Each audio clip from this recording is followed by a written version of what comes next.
Next readings to the class. So in today's class, we are gonna cover up the cell structural and functional unit of life.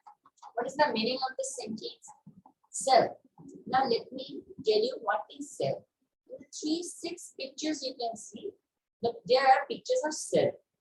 They are, first of all, they are microscopic in nature. Microscopic in nature means we can't see them with the help of our own eyes. We can't see them with the naked eyes. We need the help of microscope. Now, microscope are different of types, like compound microscope, simple microscope, electron microscope. Electrons in kind of light microscope, there is 2 types. In case of electron microscope, also there are 2 types, which are not this. Just know the names: light microscope and electric microscope. Electron microscope. No need to understand the two parts. There, that's not in the syllabus, and that's also in the class 10 syllabus. In secondary exam, that's not in class 8, 9. So no need to take tension. So we're not gonna go to the microscopic chapters. We're gonna come to the cell part. So before that, so what is cell? Cell is a smallest unit. Now cell is also known as the smallest living unit of life. Why? The cell is the smallest unit in our whole body. Now, second of all, let me do a fun trick. Just take your hand like this only. Just rub it. Just rub it 2-3 times. 3 times. Or just one time only. So while you do this thing, you just rub off 40,000 or 50,000 cells from your hand. So just think, I'm just doing that. Again, see, 1 lakh cells already I have rubbed off. Again I have rubbed. This 2 lakh cells I have rubbed off from this only hand. I haven't used my whole hand, cheeks and all. So just with this experiment, you can just understand how many percentage, how many cells are there in our body. Now in every body part, every kind of cell is present. And the main thing which we are going to study in this chapter is animal cell and plant cell. There are some differentiate between plants and animal cell. The first common differentiate is plant cell have cell wall, animal cell don't have cell. And so similarity also, they both have Golgi bodies, or also Golgi appendix, we can say. And cell membrane, they both have nucleus. So eukaryotic cell, prokaryotic cell, these things are we are going to cover up in this chapter. This chapter is the most interesting chapter in the biology.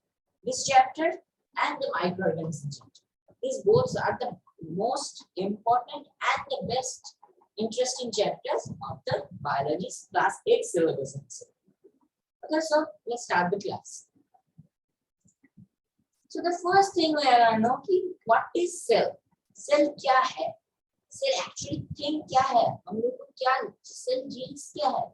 Cell is the living organisms are basic structural units. अब एक चीज समझ लो कि cell से tissue से organ से organ system से organism. इसका मतलब क्या है? एक चार्ट बना लेते हैं माइंड में. एक चार्ट बना सेल सबसे smallest unit. Cell sum of cell, बहुत सारे सेल जब एक पर्टिकुलर काम करते हैं, that is known as tissue. Epithelial tissue, skin के लिए एक type of tissue, everything as tissues. Muscle tissue, muscle cells and all. So जब अभी देखो मैंने बोला मसल सेल, उस सेल का काम है वो मसल में रहता है, मसल्स एंड ऑल. सो उसका काम है मसल सेल. अब जो न्यूरॉन्स होते हैं लोग, ब्रेन सेल्स, उनका काम है ब्रेन में, इसलिए brain cells also you can सी.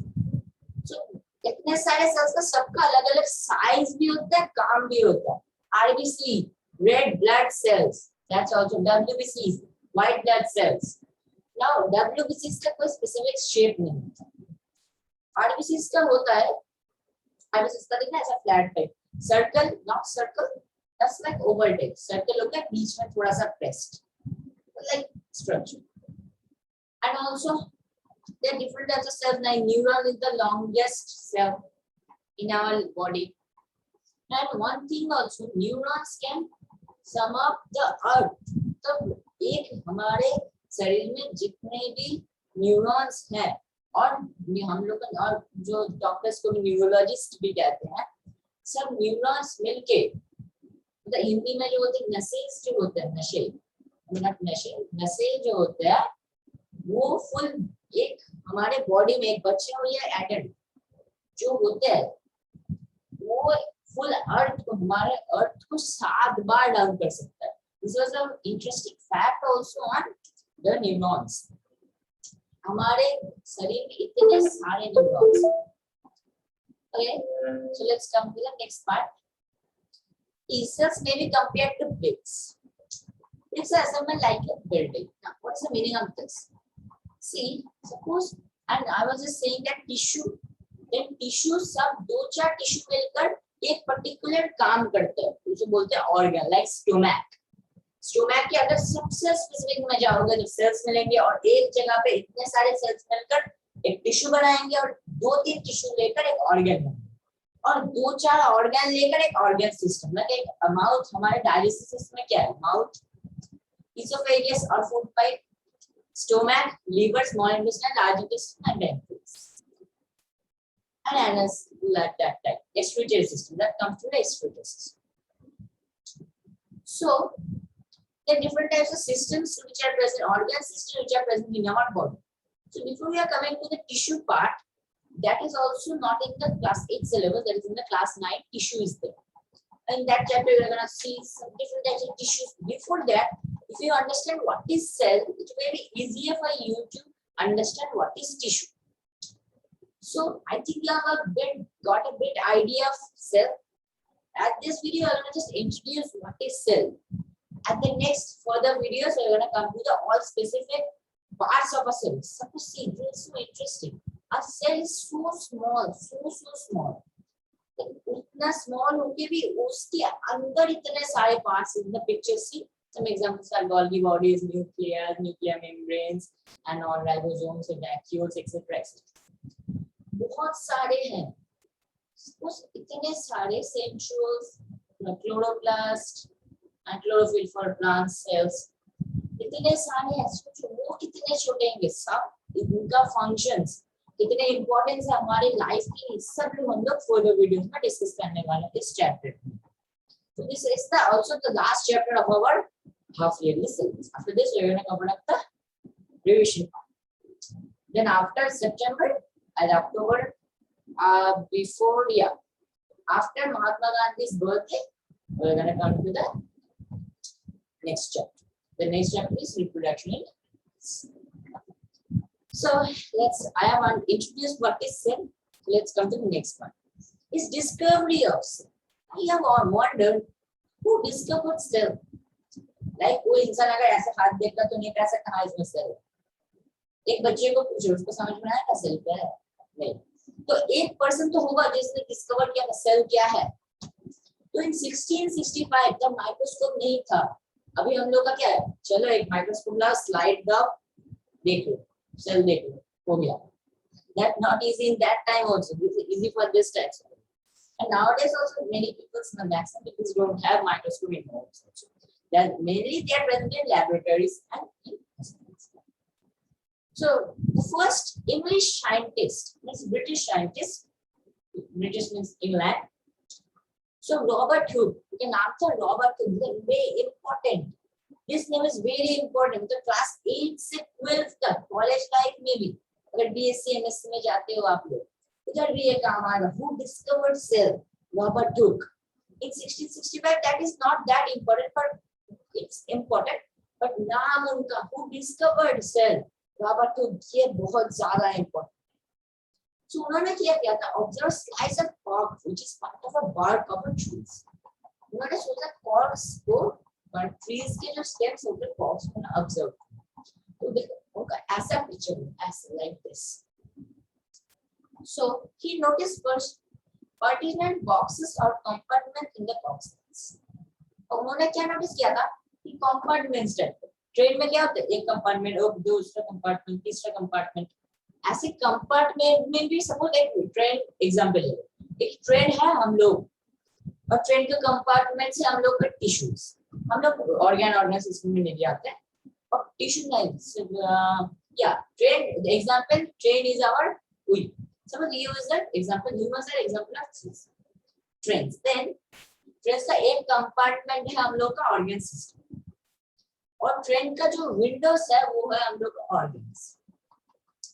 और ट्रेन में सपोज ट्रेन में जो सीट्स होते हैं, सीट्स होते हैं हम लोग ले लेते हैं टिश्यू को, और एक सीट ऐसा लंबा जो होता है उधर 3 लोग बैठ सकते हैं। तो उन तीनों है सेल्स। तो एक इंसान एक सीट के ऊपर रहता है, एक सीट मिलकर एक रूम हो रहा है, एक रूम मिलकर एक कंपार्टमेंट हो रहा है, इतने सारे कंपार्टमेंट होकर एक ट्रेन हो रहा है। ऐसा सेम एग्जांपल फॉर अस, इतने सारे सेल्स मिलकर एक टिश्यू, इतने सारे टिश्यू मिलकर एक ऑर्गन, इतने सारे ऑर्गन मिलकर एक ऑर्गन सिस्टम, इतने सारे ऑर्गन सिस्टम मिलकर एक organism. It is easy as that if you think so. हम समझ आते हैं कितना कुछ है सेल, टिश्यू, और इट इज इजी। बार बार बोलते बोलते लिखते लिखते इजी हो जाए। Cell is the most easiest chapter. तो उन्होंने क्या ऑब्जर्व किया था बॉक्स सीट्स को, in process in the picture of से ऐसा कंपार्टमेंट मैंने जो एग्जांपल दिया ऐसा उन्होंने ऑब्जर्व किया। तो ऐसे सेल को डिस्कवर किया था। हाँ, हमारे शरीर में एक चीज है, इससे पहले सपोज सोचो इंसानों को पता ही नहीं था उनके शरीर में क्या है। Biology is the most interesting chapter because you know about your own self, कि हम लोग क्या है। हम लोग तो खुद के अंदर जाके जान नहीं सकते ना, हम लोग सिर्फ आउटर पार्ट जानते हैं, this is finger, this hand, this I, but हम लोग के इनसाइड्स को सोचो, इतने बड़े शरीर में सब कुछ कैसे आता है। Large intestine, small intestine, liver, pancreas, ये सारे न्यूरॉन्स, नर्वस सिस्टम्स, सब कुछ इतने छोटे शरीर में, एक छोटे से बच्चे में भी जो कुछ है, एक बड़े एडल्ट में भी वो कुछ है। So it's so much interesting. Biology is the most interesting chapter. So let's come to the last topic of our this video. Types of cells. Now, 2 types of cells are there: animal cell and animal cell and plant cell. So animal cell and plant cell वो तो है, but cells are the prokaryotic cells and eukaryotic cells. Which are also prokaryotic cells are also known as prokaryotes. और जो eukaryotic organisms होता है उनको eukaryotes बोलते हैं। सो प्रोकैरियोट्स किसमें क्या है, मतलब प्रोकैरियोटिक सेल्स किसमें होता है, बैक्टीरिया। तो प्रोकैरियोटिक मतलब और एक चीज है यूनिसेलुलर ऑर्गेनिज्म और मल्टीसेलुलर ऑर्गेनिज्म। यूनिसेलुलर मतलब जिसमें एक पर्टिकुलर सेल है, उसका एक सेल पूरा बॉडी ऑर्गन में काम, एक cell full body organ. So much interesting. हम लोगों के शरीर में मैंने ऐसा किया 4 लाख सेल्स बाहर चले गए, उनके सिर्फ एक सेल है, वो रिप्रोडक्शन, फूड, उनका लाइफ सब कुछ काम करता है। सपोज एक रूम में मैं अकेला हूँ, सपोज आप लोग अकेले हो, तो आपको सब, सपोज एक हाउस में सब आप अकेले हो, तो आपको सब कुछ करना होगा, पानी भरना, सब कुछ, मतलब कपड़े धोना, सब कुछ, एवरीथिंग, कपड़े सुखा देना, कुछ खाना बना के खाना, सब कुछ आप करना। अगर सपोज 5 जन हुए और आप लोगों ने क्या किया, उसको बोल दिया हाँ तू कपड़े धो ले, तू वो कर ले, तू ये कर ले, तू पानी भर ले, तू पढ़ाई कर ले, और तू खाना बना ले। सबने 5 जन ने 5 जन को हाथ। सो ऐसे हम लोग में होता है, हम लोग का मल्टीसेलुलर में इतने सारे सेल्स, सबका एक स्पेसिफिक फंक्शंस एंड स्ट्रक्चर होता है। और यूनिसेलुलर में एक सेल है, इसलिए एक सेल सब कुछ काम करता है, वन मैन आर्मी, ऐसे समझ लो, एक सब कुछ काम करता है। सो प्रोकैरियोटिक सेल का एग्जांपल है बैक्टीरिया, यूकैरियोटिक सेल का एग्जांपल है एनिमल्स और plants. This was the introduction of prokaryotic cell, eukaryotic cell and what is cell. हम लोग नेक्स्ट वीडियो में बात करने वाले हैं थोड़ा डिटेल्ड वर्जन एंड सब पार्ट्स, सबका फंक्शन से। In the picture so much parts are there: centrosome, lysosomes, this nucleus, cell wall, vacuoles, so much, cell membrane, इनका सबका एक स्पेसिफिक फंक्शन है। वो स्पेसिफिक फंक्शंस हम लोग नेक्स्ट फर्दर वीडियोस में, फर्दर चैप्टर में जितने आगे बढ़ेंगे सबको डिस्कस करेंगे। तो ये चीज कितना इंटरेस्टिंग है, सोचो हमारे शरीर में इतने सारे ऑर्गन्स, उनके अंदर इतने सारे टिश्यू, उनके अंदर इतने सारे सेल्स, और एक सेल्स को अगर हम लोग व्यू करते हैं तो उनके अंदर इतने सारे पार्ट्स का एक स्पेसिफिक फंक्शन, कोई एक पार्ट 2 काम नहीं करता और कोई 2 पार्ट एक काम नहीं करता। मतलब सपोज सेल वाला सेल न्यूक्लियस एक काम नहीं करता, माइटोकॉन्ड्रिया और सेल वाला एक काम नहीं करता, सबका mitochondria also known as power house of the cell, ये लोग हम लोग पढ़ने वाला है फर्दर वीडियोस में। सो सब सोचो कितने सारे काम होते हैं हमारे शरीर के, वन एट अ टाइम कितने सारे काम होते हैं। और कुछ काम है जो हमारे हाथ में, मैंने बोला मेरे ब्रेन ने इंडिकेशन दे इस ऐसे गया कि इस उंगली को ऐसे करो या ऐसे करो या ऐसे करो। और कुछ काम होता है जहां से हम लोग के हाथ में नहीं, तो हम लोग कुछ नहीं कर सकते। मैं कहा चाहे इसको ऐसे करो ऐसे करो ऐसे करो, जो मर्जी कर सकता है। मैं अगर बोलना चाहता हूँ तो बोलूंगा, वरना चुप रहूंगा। It is my choice, right. कुछ चीजें जो हमारे चॉइस में नहीं होता। तो मैंने खाना खा लिया, वो डाइजेस्ट होगा, वो एसोफेगस के थ्रू जाके पैंक्रियास में, लीवर में डाइजेस्ट होगा। उसमें एक बार चला गया, हम लोग कुछ नहीं कर सकते। या कुछ चीजें तो हम लोग के हैंड में ही नहीं होता, मतलब हम लोग बोलेंगे नहीं मेरे खाना ही नहीं खाना डाइजेस्ट। हाँ वो अलग बात है, मैं आपको भी पर जाकर वो भी अलग। पर लाइक हार्ट बीटिंग, मतलब कुछ हमारे हाथ में, हम लोग नहीं अब बीट नहीं हो जाए। जब हम लोग सो जाते हैं तो हम लोग का बॉडी फंक्शंस ऑफ हो जाते हैं, हैंड, आईज, ये सब जो हमारे हाथ में वो बंद हो जाता है। अगर सब कुछ हार्ट बीटिंग ऑफ हो जाता है तो समझ लो क्या हो जाता है, we were wearing the last sleep in our life। तो कुछ चीजें खुद ब खुद होते हैं। तो ये सेल्स की वजह से कि वो लोग अपना स्पेसिफिक फंक्शंस हर टाइम 24 घंटे करते रहते हैं, इसलिए। So this was the introduction class of the cell. I think you have enjoyed. Consider like and subscribing for further videos. It gives me motivation, and also share with your friends so that your friends also know what is. Thank you very much.